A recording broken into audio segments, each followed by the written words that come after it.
con todos nosotros hoy día, mi querido amigo Manuel Capitán Cianuro. ¿Cómo está? Escritor, hombre de la música electrónica, de la vanguardia de la música electrónica de los años 90. ¿Cómo está, querido capitán? Muy bien, muy bien. Feliz.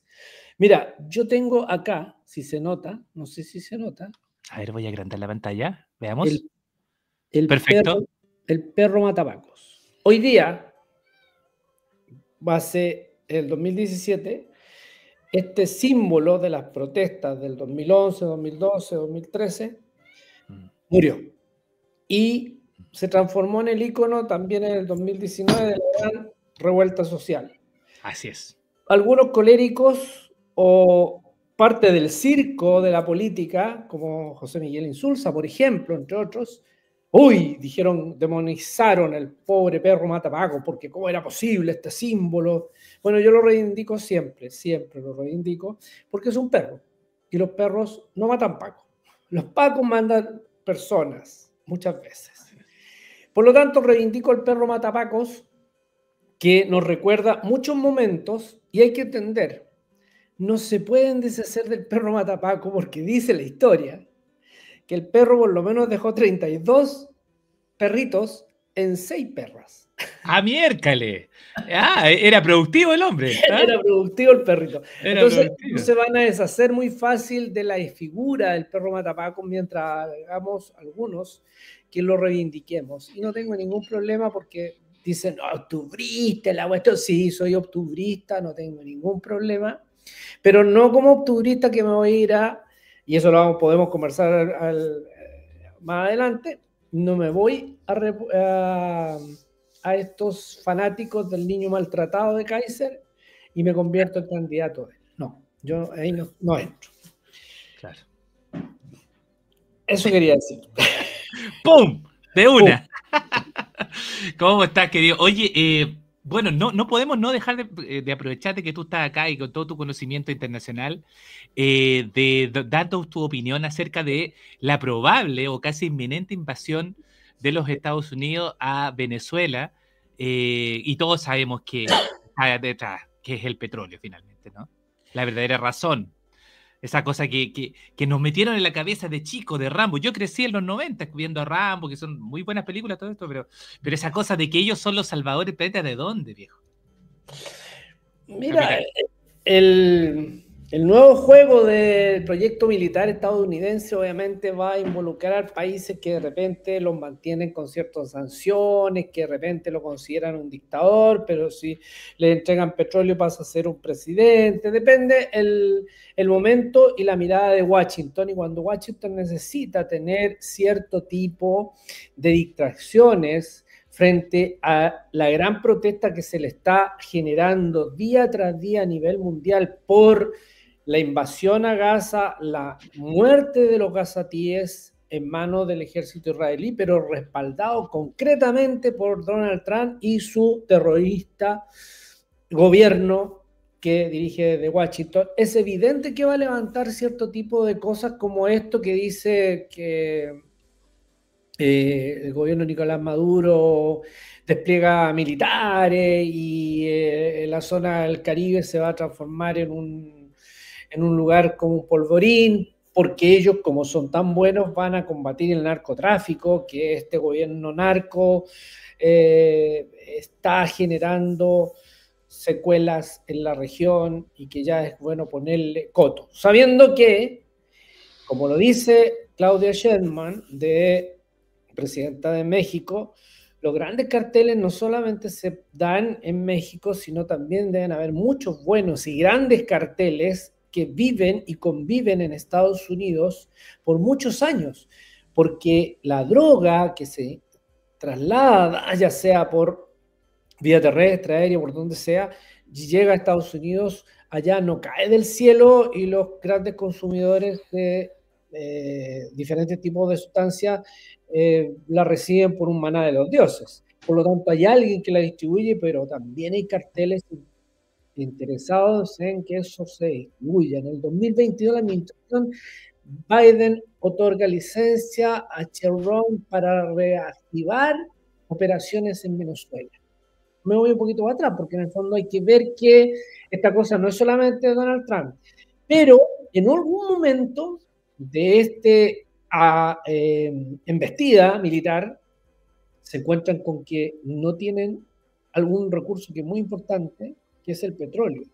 Entonces empiezan un juego con Maduro y termina justamente generando una suerte de pacto de generosidad mutua. Nosotros te damos de presidente, te dejamos hacer lo que haces, disminuimos los crímenes que se han cometido y tú nos pasas petróleo.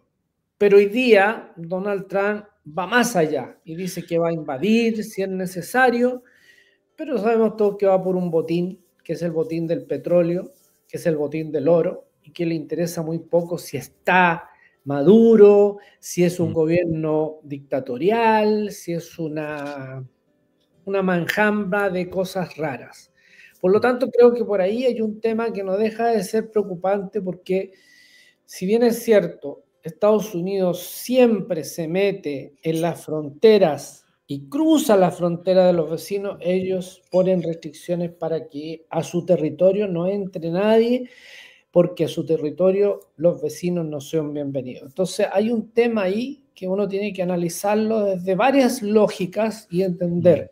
Yo no estoy de acuerdo con Maduro, nunca lo he estado, considero que es el error que cometió Chávez de haber puesto a Maduro como su delfín, y lamentablemente Chávez se murió y al final terminamos teniendo este enjambre raro de ser humano que es Maduro, que le sale todo mal, que es un tipo neófito, que canta mal, que se lo está de chistoso y no tiene nada de chiste, y que más encima, yo no sé si será real o no será real, pero más o menos se le cuestiona unos 18.000 personas que han sido ya sea secuestradas o asesinadas durante el periodo que él por lo menos ha estado a la cabeza, y eso es muy preocupante. Por lo mismo aprovecha la instancia de Estados Unidos de hacer esta embestida diciendo que por bien de la democracia, en fin, van a hacer lo que van a hacer. Yo creo que hay muchas otras aristas que hay que discutir. Insisto, no estoy de acuerdo con Maduro y cómo ha llevado su gobierno, y todo lo que ha ganado, sabemos que en la última elección Maduro no mostró las actas, por lo tanto quedó en la nebulosa si había sido un fraude electoral o definitivamente no, por lo que se entiende también que hay fanáticos de otros sectores, sobre todo de Chile, que hablan de Chilezuela, que no hay que convertirse en ellos, pero sabemos perfectamente que Chile no se va a convertir ni en Cuba, ni en Chilezuela, ni en Nicaragua, ni tampoco se va a convertir en El Salvador rastrero que conocemos de Bukele, que si bien es cierto todo el mundo aplaudía a Bukele porque había eliminado las maras y después terminó siendo un sinvergüenza más que se perpetúa en el poder hasta el día de hoy y quiere hacer prolongar la perpetuación hasta su eternidad, y sabemos perfectamente que es un corrupto, es un criminal que no tiene capacidad de generar nada que no sea más allá de la propaganda, muy propio de los sectores de derecha. Y es un autócrata. Y un autócrata, totalmente. Entonces, al final tenemos ahí un tema, y yo creo que Venezuela da para seguir analizando, le podríamos hacer un programa completo de lo que es Venezuela, pero más que mal, también hay que entender que cuando hay una entidad como Estados Unidos que bloquea lugares y después lo hace arruinarse, nunca se sabe si ese lugar habría tenido otro desarrollo si no lo hubieran bloqueado de la manera que lo bloquearon. Claro, Cuba es un desastre, así lo muestran al mundo, así lo vemos, pero no lo dejaron durante 60 años ser nada. Por lo tanto, Cuba, lo que es hoy día, es producto de un bloqueo radical terminante. Yo no sé si es tan parecido a lo que... Voy a guardar todas las proporciones y desproporciones también. Pero Gaza es una isla que al final es un presidio al aire libre, que después lo transforman en lo que han transformado hoy día en un polvorín, y ese polvorín, el 98% de lo territorial ha sido destruido. Es impresionante.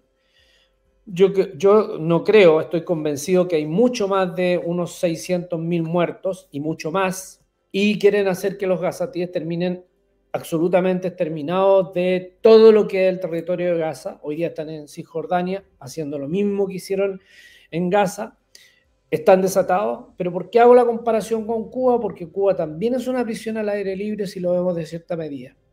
O sea, los cubanos pueden ir a algunos lugares siempre que tengan un gran recurso para poder salir del país, pagar un visaje alto, pueden salir, pero les cuesta mucho y los que no tienen recursos están condenados a vivir mirando hacia el Pacífico, hacia el cordón atlántico, que les permite mirar si se suben a una montaña alta o algún globo aerostático, podrán ver Miami porque están muy cerca, pero eso será toda la libertad que tienen dentro de un país que se ha transformado en algo que es como una bombita a tiempo, cualquier momento la tocas y puede reventar.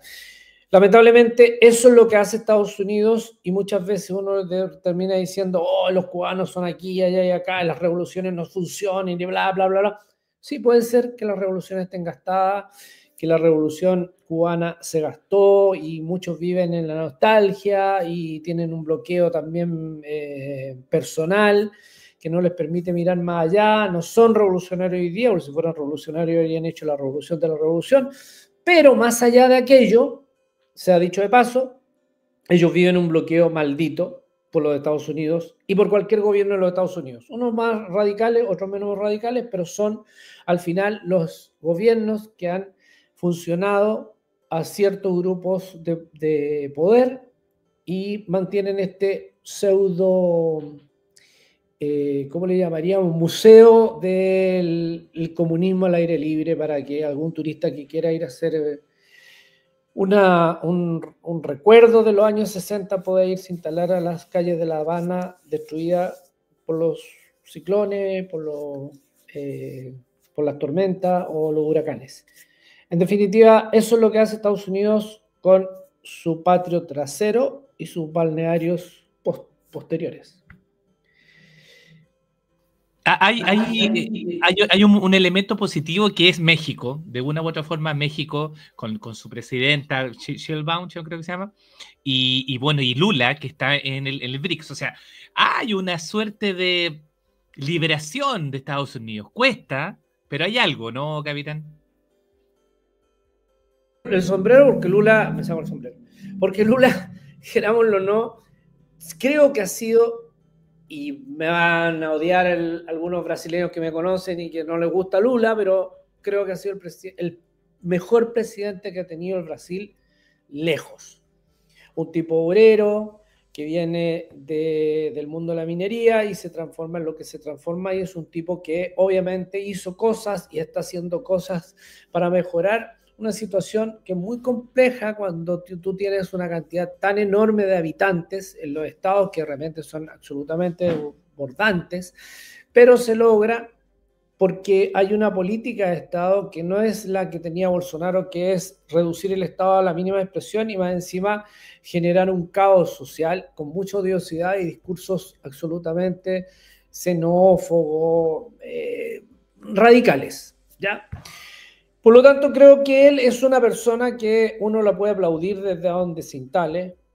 El Mujica muchas veces lo tomó como ejemplo. Pero ¿sabes qué? Voy a hacer una mirada como extranjero a una mujer que creo que hoy día, y tú la nombras recién, para mi gusto y mi forma, y lo que yo he leído, y lo que puedo coincidir con algunos mexicanos, Claudia Sheinbaum, hoy día yo creo que es la mujer más poderosa del planeta. Consolidó su lugar. No hay otra figura política con tanta autoridad ni con tanta valentía en este planeta frente al gigante y a la geopolítica de Estados Unidos. De donde proviene su fuerza, de una preparación impecable. Es una tipa súper preparada. Y eso ha descompuesto un poco a Washington. Y conoce con detalle la historia política de esta mujer. Además tuvo como guía a Manuel López Obrador. Gústele o no a algunos mexicanos que saltan y todo, es una estratega brillante. Manuel López Obrador no solamente esperó su momento, llegó a ser presidente y inició la cuarta transformación y deja a una mujer como la Claudia Sheinbaum en el poder. Y ella de alguna forma, maneja muy bien el tablero internacional para hacer los cambios necesarios en México. Es más, con toda la presión política que pudo haber tenido en su momento, logra manejar la forma de que el Poder Judicial sea votado por la ciudadanía, que los ciudadanos elijan su Poder Judicial. Y eso hace una transformación totalmente lejana a lo que existía.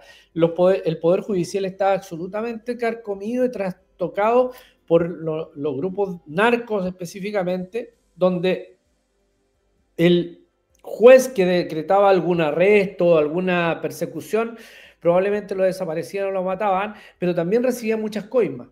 Hoy día eso podría ser que con esta fórmula no se dé, puede ser un vicio, no tengo idea, están probando, pero en ese probar muchas veces uno se queda, no, pero eso no va a resultar. Probablemente eso sea la solución para muchos países, tener poderes judiciales absolutamente autónomos y definitivamente sin el compromiso que tienen con los grupos de poder, porque seamos claros, si bien es cierto lo que estoy diciendo de México, en Chile no se aplica, porque si se aplicara el poder judicial y la fiscalía, que son poderes separados, debieran haber actuado radicalmente frente a Chadwick, al señor Hermosilla y todos sus secuaces. ¿Y qué pasa ahí? Se le tapó con tierra, se sigue tapando y se siguen haciendo bombas de humo para que justamente eso no se esclarezca como debiera esclarecerse. No puede ser posible que una persona, teniendo que ir a tribunales, los medios de comunicación miren para el lado, no lo reporten, pero no vaya a aparecer cualquier cosa que sea de la izquierda, arman escándalo. Solamente hay que ver a Jadwe, que lo tiene arrinconado. ¿Sabes qué es lo que yo creo, capitán?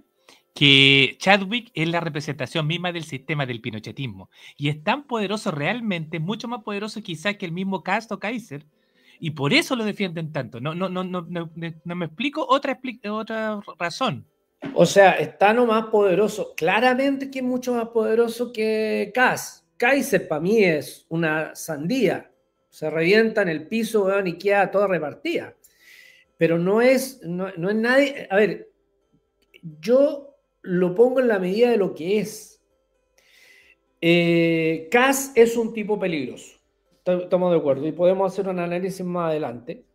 Quiero cerrar el tema de México, pero Kass es un tipo peligroso, es un tipo que tiene un discurso absolutamente diseñado por las derechas a nivel internacional, por estas derechas extremas, pero Kaiser es simplemente una albóndiga, y esa albóndiga no tiene destino.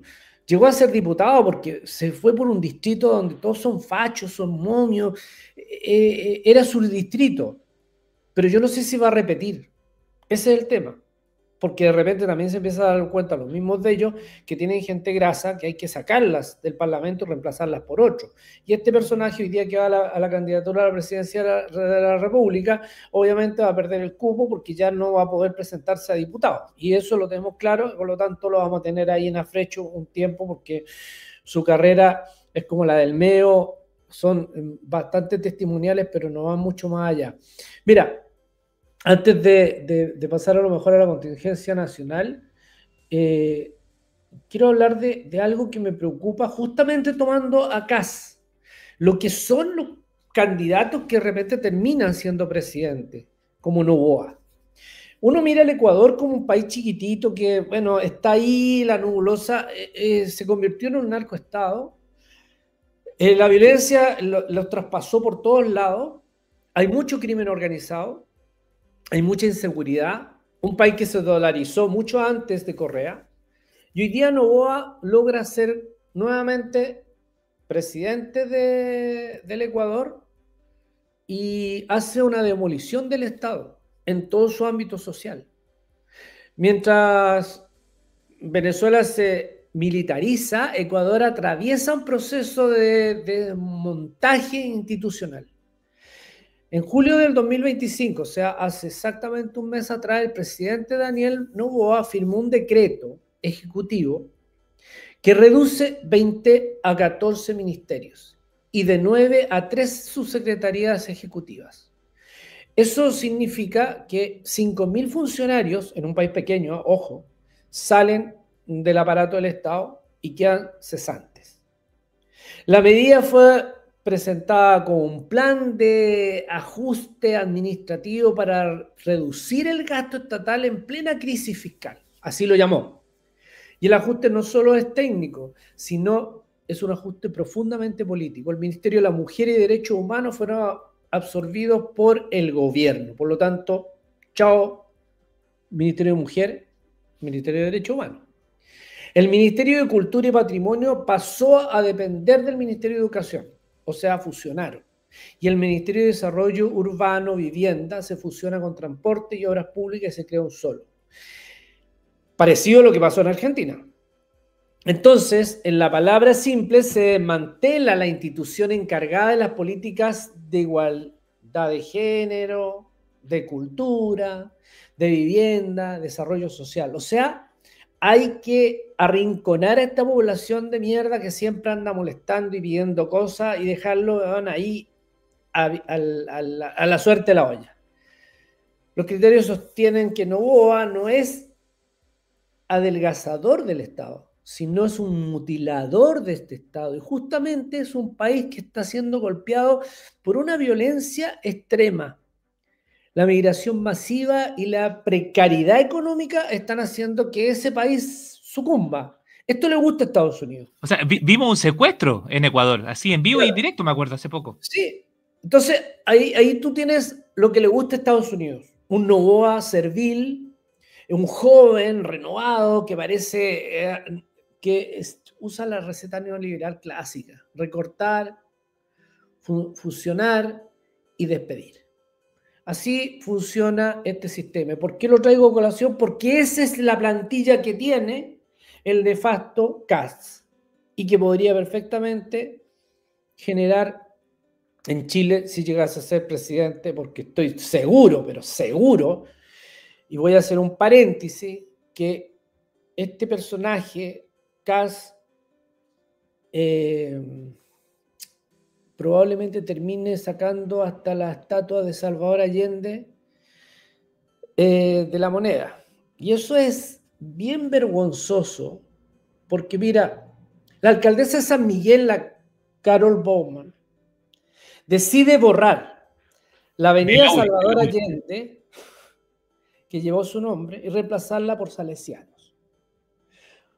Una jugada muy miserable, porque creen que porque le pintan un cuadradito de la calle y le ponen el letrero nuevo fresco, la historia se va a borrar. Es al revés. Cuando más trata de sumergir la figura de Allende, más crece a nivel local e internacional. Mira, he tenido la suerte, y porque soy de los privilegiados que he tenido la suerte de viajar mucho, yo conozco muchos lugares que tienen el nombre de Salvador Allende, plazas en Francia, en Alemania, en Hungría, en República Checa. Bueno, me aburriría decirte la cantidad de calles, plazas, avenidas. Y la figura de Salvador Allende es vista a nivel mundial como la dignidad de la democracia frente al fascismo. Así que el intento que hace esta mujercita en San Miguel es simplemente decorativo. Es quedar ella conforme con su grupo, que va a pasar sin pena ni gloria a ella, pero la figura de Salvador Allende va a seguir, y va a seguir creciendo porque ya se instaló en la historia como ese gran hombre defensor de la democracia que lo sacaron muerto del Palacio de Gobierno, justamente los fascistas, como esta mujer, que hoy día, con una suerte de inconsciencia, tratan de tapar justamente la historia, porque son los negacionistas que nosotros ya conocemos y los hemos ido conociendo durante todo este tiempo, y en Argentina se da, ni en Chile se da, ni en Perú se da, ni en donde hubo una dictadura, siempre hay un negacionista y varios negacionistas que viven celebrando este tipo de estupideces. Así que... Es como cuando los milicos quemaban los libros, ¿no? Pensando que quemando los libros la gente no iba a buscar esos libros igual. O sea, mira, ridículo, era muy torpe, la verdad. Yo sé que por el miedo, yo estoy escribiendo en estos momentos un libro que se llama 50 años de golpe en Argentina. Y veo los testimonios que me han llegado y muchos testimonios hablan del miedo. Entonces la gente no solamente eliminaba sus libros que podían ser cuestionados, sino crear una situación de miedo frente a la lectura. No obstante, los libros no pasan a segundo plano. Los libros se quedan, por último uno queda con la anotación del recuerdo y dice, correcto, ese libro decía tal cosa. Entonces al final yo no puedo venir a decir, no, ¿sabéis qué? Quememos el libro, eliminemos los hueones. No, así no funciona, la forma de la historia no funciona así. No. Mira, cuando uno va viendo todo esto, y no puedo restar ver también Argentina, porque en Argentina la criptomoneda, la corrupción de Milei y la visita de Netanyahu hacen que la geopolítica, ya sea de Ecuador, de Venezuela o donde lo mirí, pasa a ser una alpargata en el laboratorio que tiene Milei en Argentina de crisis política y moral. La estafa de la criptomoneda no se la va a salvar. Y hoy día, paradójicamente, justo cuando Kast, en un sector de Santiago, lo pifiaban y le gritaban de todo, bueno, hace unas 3 horas atrás, Milei se va a meter a Avellaneda, un sector de Buenos Aires. Y donde no está Independiente. Claro, no solamente le gritaron, sino le tiraron hasta botellas, tuvo que salir arrancando. El pueblo habla de alguna forma. Mira, se va a meter a uno de los sectores donde hay 2 dígitos de cesantía. Imagínate. La casta corrupta que se instaló en el poder, que criticaban tanto los anteriores, termina siendo peor que los anteriores. Es más, le está dejando una grieta a la Argentina de una manera impresionante y que no va a terminar el gobierno, porque yo creo que en estos momentos, como bien lo decía un analista hace un rato atrás que lo escuchaba, se empezó a sentir el tic-tac, tic-tac. O sea, en cualquier momento ese tic-tac le revientan las manos. Netanyahu quiere ir a Argentina como Argentina, en la persona de Milei lo está invitando. Que vaya al estadio de Independiente para que se lo... Pero hay un problema.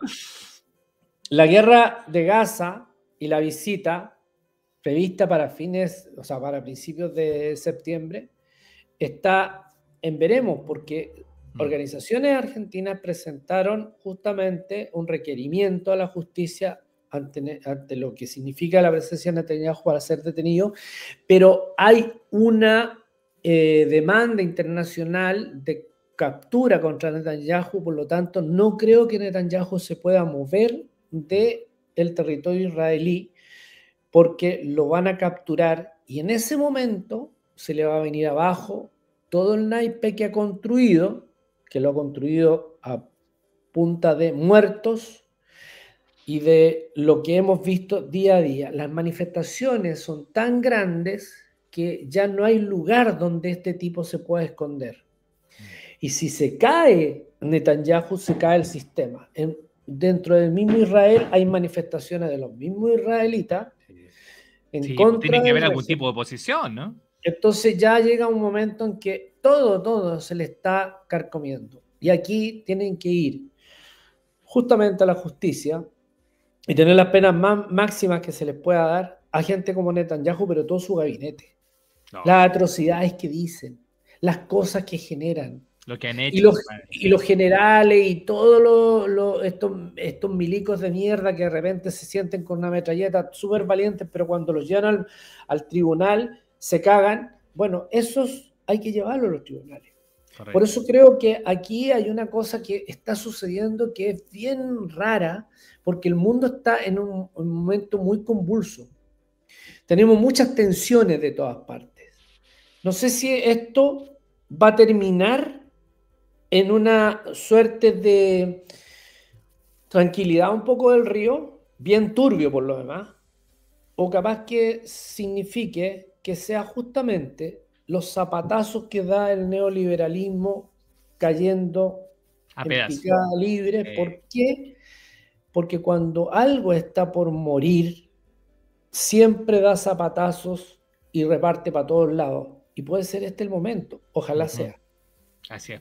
Sí, va a venir el advenimiento de China Imposible que no. Ya está Claro. pasando ya. O sea, El imperio chino-ruso que le dicen, ¿no? los chinos han hecho un trabajo pausado. De Ayer, años. ayer me decía un weón, oye, tú que eres tan comunista. Por lo demás, yo nunca he sido comunista, pero bueno, es un decir de No, muchos cuando uno es de todos izquierda. los que no somos de derecha nos dicen Entonces me comunistas, así que... decía, yo te veo que tenía un iPhone, tenía un Apple, viajáis todas las veces que podí. Y le digo yo, pero a ver, si yo soy capitalista al final del día y las virtudes del sistema me lo permiten. Además que mira, al final del día viajo en un avión que prácticamente todo lo que tiene el aparataje dentro del avión es chino. Claro. Uso un iPhone que es chino, un Apple que es chino. Mi ropa Sí, es china. Al final uso las bondades del capitalismo producidas por el comunismo chino. correcto. Increíble. Oye, capitán, vámonos a la arena política, porque se ha instalado esta situación de que Janet Jara estaría yéndose a pique y que en el fondo la elección la derecha la tiene ganada. Y la gente se olvida de que esta es una elección con voto obligatorio. Entonces, ojo, todo puede pasar. Porque hay un gran porcentaje de jóvenes que yo siento que están por este lado, digamos, que pueden dar el patacazo. No sé, ¿cómo lo ves tú con ese factor, el factor voto obligatorio? Mira, la política chilena viene un déjà vu constante. Sí. Los mismos nombres. Si tú te das cuenta, en la elección pasada habían 7 candidatos, ahora hay 8. Uh-huh. Hay que sacar a 2 candidatos que fueron la Proboste y el alcalde actual de Ñuñoa, y Chicha. poner a Kaiser y meter a tu Harold McNicholson. Pero repetimos a todos. Repetimos a todos. Repetimos, menos la Jara, obviamente. Uh-huh. Vamos a hablar de la Jara. Pero vamos a partir por Harold McNicholson, que quieran algunos que sea el candidato que llegue a la moneda, pero hay que recordarle un poco que su huella que dejó en el fútbol no fue de lo mejor, como que gestión fue media dudosa. Y recordemos que más bien dilucidó algunas cosas que uno hasta el día de hoy se pregunta por dónde se fueron algunas situaciones que no son muy cristianas para los cristianos. Ahora, pretender gobernar un país por el fútbol, no. Sin un partido político, claro, sin difícil. bancada y sin redes es un gobierno de decreto. Pero los gobiernos de decreto no funcionan, no funcan. Por lo tanto, a lo más que podría firmar como decreto sería el menú del casino del Palacio de Gobierno. O sea, perdónenme, puede ser un tipo muy bien intencionado. A mí estos tipos cuando dicen yo no soy ni de derecha ni de izquierda y quiero trabajar... Son de derecha. Esos hueones para mí son de derecha. Sí, pues si siempre ha sido así. O sea, no me vengan con, ay, que yo no, yo voy a buscar los mejores. No, si los mejores muchas veces no están dentro de los mejores, están sí. Y eso la meritocracia, pueden pasarse por la raja porque al final en el mundo político la meritocracia no existe. Y lo voy a decir tan claramente aquí en todas partes. Si fuera así, la meritocracia tendría un parlamento más decente que la mierda de parlamento que hemos tenido los últimos 8 años. Correcto. Porque han dado vergüenza a los parlamentarios, tanto de mi sector como del sector de la derecha. Por lo tanto, ahí dejo claro de que no hay meritocracia si no hay solamente, si tú eres militante, yo tengo algunos amigos neófitos, pero redondos como el del culo, que la verdad, fueron candidatos a alcalde, candidatos a diputados a nosotros hoy día. Y yo los digo, pero si estos hueones apenas saben restar y sumar. Bueno, Marco Enrique sigue con su tradición, porque ya esta no es una candidatura, es una tradición. Y si bien es cierto, tiene un buen discurso y uno sabe que el tipo va a traer conflicto a la arena, hay un tema que está cuestionándolo una vez más, que dice que pagó firmas para que él pudiera entrar a tener la cantidad de firmas que lo llevaron a la papeleta.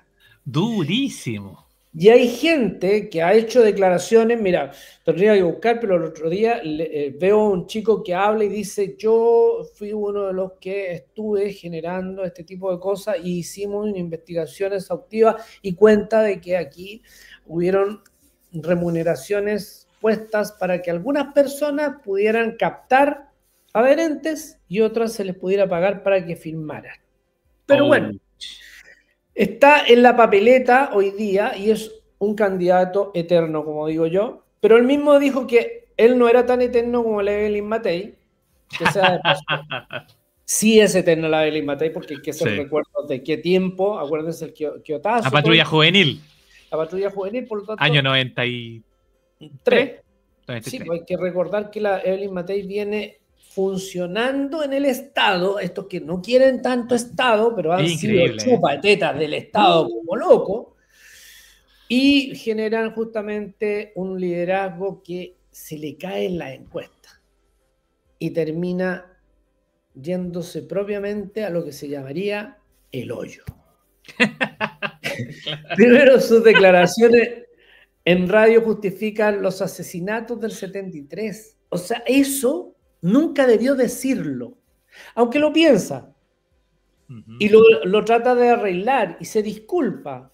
Pero en política eso retrata justamente la moral de una persona. Es un poco torpe como Piñera, ¿no? Sí, tiene esa torpeza de Piñera, sí, como muy parecida. Tiene la torpeza de Piñera, porque cuando Piñera dice y se fue a la tumba con una gran mentira diciendo que iba a votar por el no, pero era el defensor de Pinochet cuando Pinochet lo tenía en Londres, así que eso no se lo cree nadie. El debacle que ella ha provocado es inminente y eso le trae una caída libre que la está llevando mucho más allá del tercer o cuarto lugar. José Antonio Kast la pasó por arriba.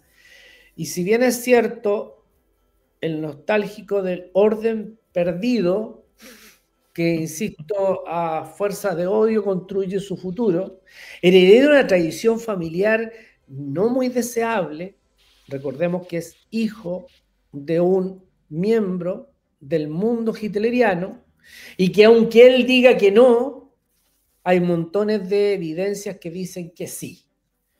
Y es su historia.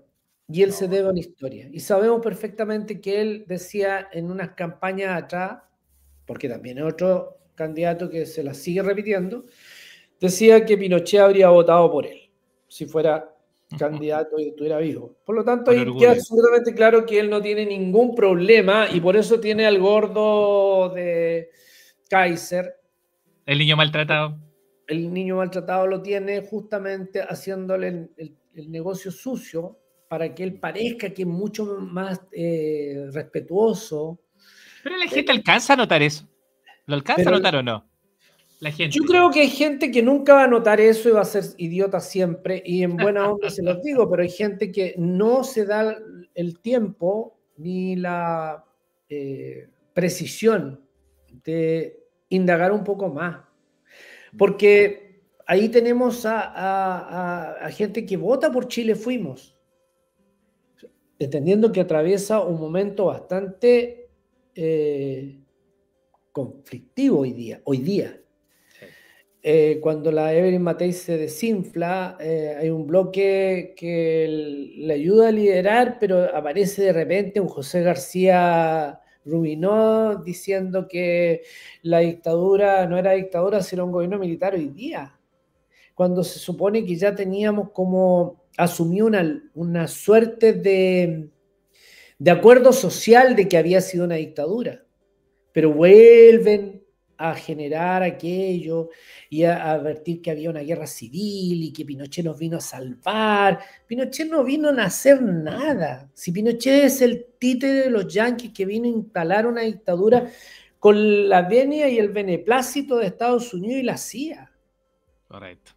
Entonces al final es un muy buen guión, una serie de Netflix, ver cómo la derecha se está reventando internamente, porque por el otro lado el secretario general Andrea Valladares aclara que siempre ellos dijeron que era una dictadura. Entonces, por un lado tienen a José García Rubinot diciendo que no es una dictadura, sino un gobierno militar, y la secretaria general habla de una dictadura. Es decir, ellos ni siquiera se ponen de acuerdo interiormente para tener un discurso Luciano propio. Cruzcoque también, el de Bópoli reconoce que merece Luciano. Pero bueno, Bueno, Luciano Cruzcoque es como Sandón, pues. claro, Sandón claro, le tira mierda a Piñera en su momento claro. y después termina trabajando con Piñera como que aquí no pasaba nada. Bueno, son muy parecidos todos, porque la Evelyn Matei le tira, se enoja con Piñera y termina siendo la ministra del Trabajo, entre otras cosas, de Piñera. Oye, vámonos, ya nos va quedando poco tiempo. Vámonos al profesor y compañero Eduardo Artés. Gran amigo del programa, por lo demás. Tuvo varios temporadas Mira, con nosotros. yo creo que Eduardo Ortiz, dentro de este circo, de esto que es tragicómico, él le pone una cuota de sabrosura. Es necesario. Es necesario porque pone a todos los otros candidatos en los lugares que les corresponden. Él se siente la verdadera izquierda. Yo siento que cuando uno se siente la verdadera izquierda está como fanfarroneando un poco. Pero bueno, es parte de lo que él le toca. Yo creo que él no le hace daño a esto. Yo creo que él ha sido bastante claro cuando casi lo miraban con asco cuando dijo que este país iba a llegar a una revuelta social. Llegó una revuelta social y él lo había dicho en un debate presidencial. Lo que me preocupa, más allá de este señor, me preocupa de gente que está dentro del Partido Comunista como el presidente del PC, Lautaro Carmona, que ya no es la primera vez, sino es la segunda o la tercera vez que sale hablando pendejada. Y él agota la campaña por dentro. Yo creo que si quieren tener de verdad una posibilidad de que la Yanel Jara sea presidenta, no hay que torpedearle desde adentro hablando pendejadas. Yanel Jara tiene que salir como el bombero a defender cosas, a apagar incendios que provoca Lautaro Carmona. Y me parece un deslenguado. Innecesario. Ella recorre Chile y lo hace muy bien.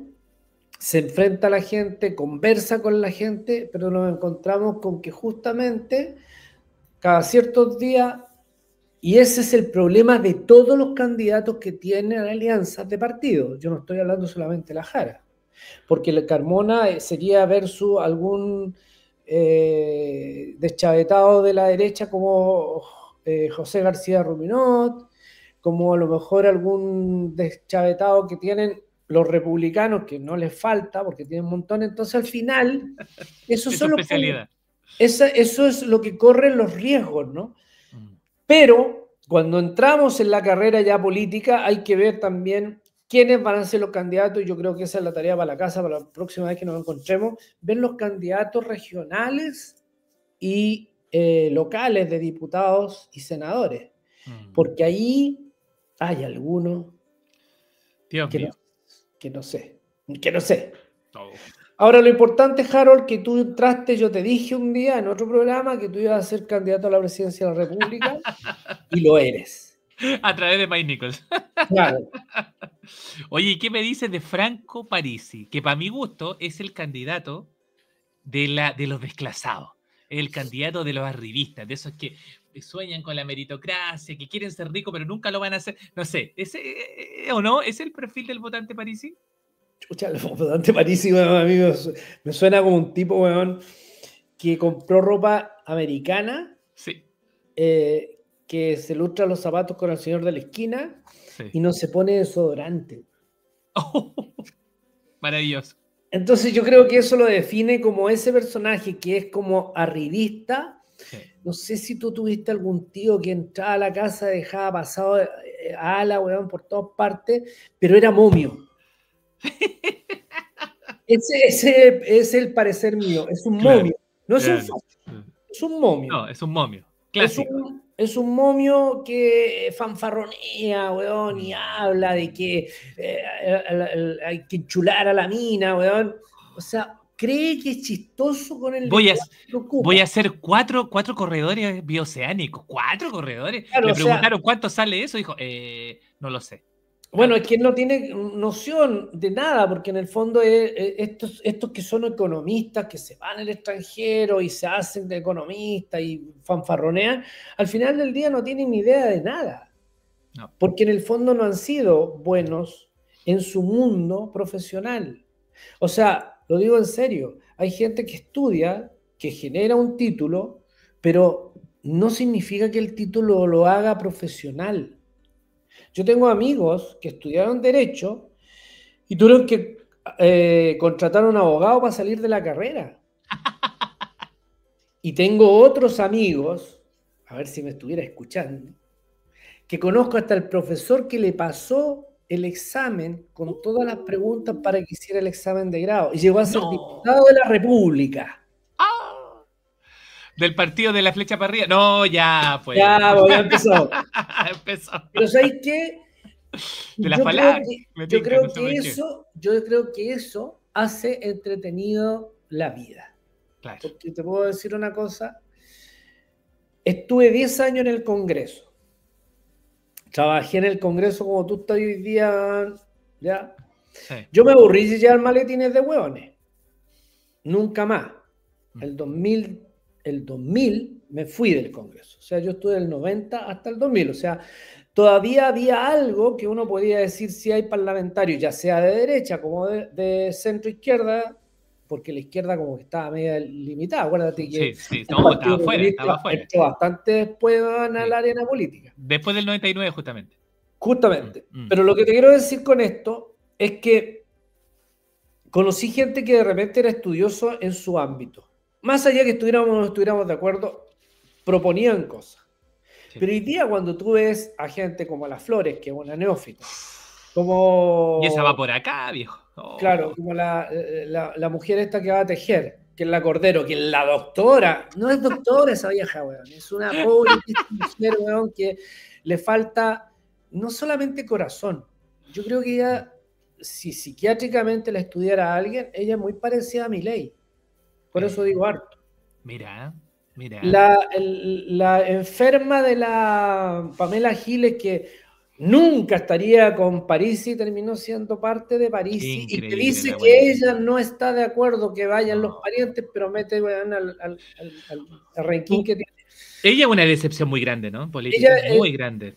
Ella es una decepción que viene desde el tiempo que uno no la conoce. Yo la conozco hace muchos años cuando ella trabajaba en el Diario de la Nación y era realmente un desagrado como persona. Y estoy hablando hace años. Entonces, ella cuando fue a renunciar al Diario de la Nación, le tomaron la renuncia de inmediato. No le dijeron, pucha, pero Pamela, estudia, no, qué bueno. Que se vaya. O sea, la verdad, Pamela Giles, no vale la pena ni siquiera conversar mucho de ella, porque de verdad ha sido no solamente una decepción, sino ha sido un oportunista como la araña de Rincón. tenía que salir en el programa. Entonces, lo olvidamos de ella. Cuando son oportunismos. Una mujer que no era de derecha y terminó en la derecha. Increíble. Claro, no, pues ir haciéndole hasta venia a Kaiser y a Kass, que probablemente en algún momento podrían hasta terminar en un eventual, quiero no decirlo, pero en la eventualidad que pudiese ser gobierno Kass, capaz que esta mujer sea embajadora, por último. No sé. No, ministra, pues está buscando un ministerio. Pero va de candidata a senadora porque porque lo hizo inteligentemente y el sistema la beneficia. Claro. Oye, pero nos queda muy poquito y quiero hablar, por supuesto, de Yanez Jara. ¿Qué está pasando en la campaña de Yanez Jara? Bueno, yo todo lo que digan de Yanez Jara considero que va tan bien que hay que sacarla a como dé lugar de la carrera presidencial. Mira, el otro día me llegó de un amigo que al final conversamos y le dije que no podía ser tan imbécil. Me llegó un fake news donde ella hace una acotación que se nota que fue con inteligencia artificial puesta y le ponen al lado a la Ana Alvarado diciendo que si yo fuera psicólogo te mandaría a un psiquiatra y si fuera al psiquiatra le diría que el psiquiatra te interne. Eso, cuando lo unieron, parece que le estuviera diciendo la Ana Alvarado a la Yanez Jara, pero se lo está diciendo a la Arangui que se tienen odio, pero lo juntaron tan bien que parece una construcción de que la Ana Alvarado le mandaba un mensaje a la Jara. Terrible. No solamente eso, publicaron en un panfleto que Yanez Jara tenía 4.000 millones de pesos en patrimonio y que tenía inclusive hasta una casa, un chalet en Venezuela. Y ella declara abiertamente que nunca ha ido a Caracas. O sea, ya con eso... Pero ese es el juego que está haciendo la derecha, porque la derecha dijo, ya me resultó en la apruebo y en el rechazo. Y yo mientras más invente historias de la Yanez Jara, hay otro más, uno que Astorga le hace también una acotación de las platas de la AFP que van a ir redistribuirla, y todo es con inteligencia artificial. Entonces, vamos a seguir encontrando este tipo de cosas, y esto es un desgaste muy fuerte, porque si bien es cierto, la izquierda ha sido mucho más decente en este aspecto de haber dicho que los bots de CAS estaban perjudicando a la candidata Matei, la candidata Matei también juega de la misma forma que CAS cuando hay que reventar al adversario. Y no pongamos de víctima a la Matei, porque la Matei fue capaz de hacer un toqueazo contra Piñera en su momento, y estamos hablando en tiempos que no había redes sociales, por lo tanto yo de la Matei puedo pensar cualquier cosa es posible. Entonces, no se olviden de lo que significó la revuelta social y los infiltrados que metió ella y todo ese tipo de cosas que de repente... Por eso reivindico el perro matapaco, porque yo no estoy de acuerdo cuando a mí me dicen que la revuelta social eran de los izquierdistas, no, la revuelta social de los delincuentes, es la molestia social del país en sí. Cuando uno fue a Osorno, que muchos son de derecha y votan por la derecha, pero salieron a las calles, cuando teníais manifestaciones en Vitacura, en Las Condes, cuando teníais bajando gente de una plaza Dignidad, plaza como le queráis llamar, no vengan con cuestiones de que era la izquierda, no, si eran los cabros que bailan música coreana. No, si los K-pop. En este país hay delirantes que se sientan en los paneles de televisión a hablar huevadas. Y ni hablar de los personajes que están sentados en los paneles de televisión aceptando las huevas que se hablan.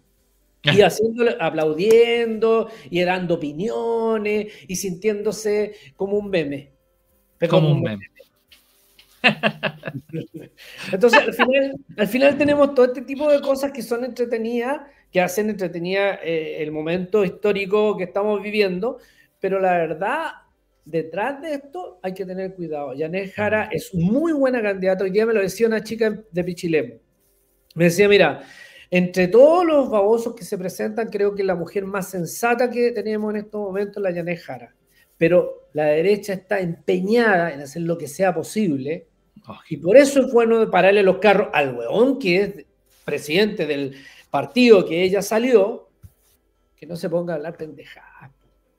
Él le juega un flaco favor a ella. Es que sabéis que siempre las torpedean. Siempre hay alguien dentro de tus filas que te hace un flaco favor. Sí. Yo podría hacer memoria para atrás de los candidatos que conocí, cómo le hacían flacos favores a los candidatos. O sea, si te vas solamente, se me viene a la cabeza Alejandro Guiller, le hicieron desde adentro una contracampaña. Entonces no había ninguna posibilidad que Alejandro Guiller no despegara, porque no lo dejaron despegar, porque ya lo consideraban malo. Yo estuve en esa campaña, fue horrible lo que hicieron. Entonces, cuando yo veo a ese tipo de cosas, de repente la oposición tuya, en este caso la derecha, tampoco tiene mucho que hacer cuando se empiezan a torpedear adentro. Ahora, para mí Yanez Jara es la candidata que podría traer la gran sorpresa que no se lo espera, ni siquiera se lo esperaban en las primarias. Y eso sería una gran sorpresa, porque tú lo dijiste al principio. Hay un grupo, como es una voto obligatorio, hay un grupo que no se manifiesta y que se va a manifestar. Y si son jóvenes, no van a ir porque los comunistas se comen la guagua. Van a ir a votar porque van a haber sensibilidades de las cosas que están generándose alrededor de los candidatos. Yo siento que nos quedan 5 minutos antes de terminar, pero para redondear la idea, yo siento que hoy día ya el anticomunismo no les resultó entre la gente más joven. Ni Chilezuela tampoco. Pero la continuidad, el ser la continuidad de un gobierno para muchos con problemas, puede ser la gran piedra en el zapato, más allá de Carmona, en la candidatura de Yanez. ¿o no? Sí, puede Es ser, ser o el sea, continuismo. Po. puede ser cuando Tiene tú que... lo trasladas a continuismo, pero cuando tú Mm, empiezas a ver cifras concretas, el continuismo no es malo.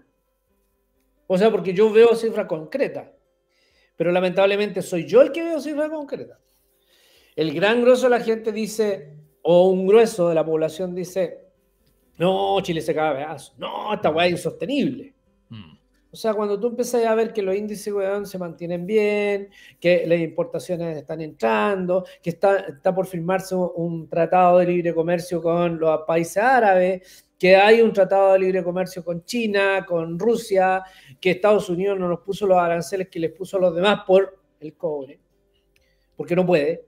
Entonces, al No. final del día, y Boris sabe pegarle el golpe al presidente de Estados Unidos, a pesar de que los supernacionalistas dicen, hoy, ¿cómo le va a decir eso a este señor que no se le puede tocar?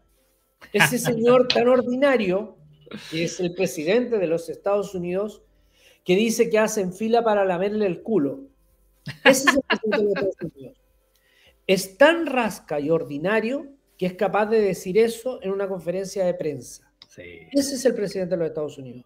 O sea, los yanquis se coronaron para reventar su capitalismo, se coronaron con la peor lacra que pudieron tener como presidente.